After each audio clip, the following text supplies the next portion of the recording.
呢一個咧比較適用於我哋家庭式嘅陪護啦，同埋我哋可以做一啲簡單嘅一啲家務啦，同埋佢可以做啲動作咧就係揮拳啦，以及我哋陪我哋一齊打羽毛球嘅。而家現場嘅話咧，可以同我哋嘅觀眾朋友們可以 say 個 hello， 揮下手。亦都係非常感謝香港嘅呢個平台啦，俾到我哋一啲廣州嘅一啲企業啦，因為粵港澳大灣區嘅一啲支持啦，咁我哋可能會有一啲以後嘅一啲海外嘅業務嘅對接啦，同埋咧仲有一啲研學嘅一啲方向嘅合作。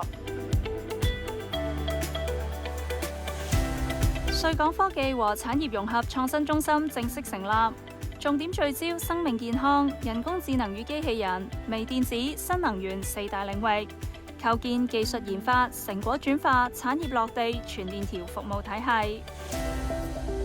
其實我哋呢個袋裏邊呢係養咗金魚，係想展示我哋呢一隻紙袋，佢可以防水防油，防水防油睇得見。因為咧特別而家整個國際上嗰個環保要求越嚟越強啊，咁我哋對於塑料嚟講呢，就係會污染整個呢個地球嘅，所以我哋針對而家嘅日益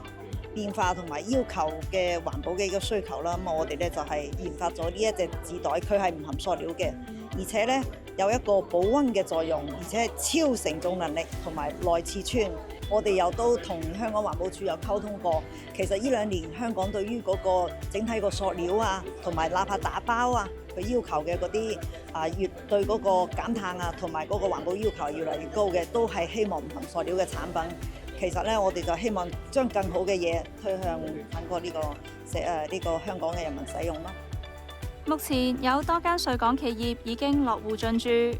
穗港同行共建灣區，標誌住廣州同香港將有更廣更深嘅合作，攜手共建國際一流灣區同世界級城市群。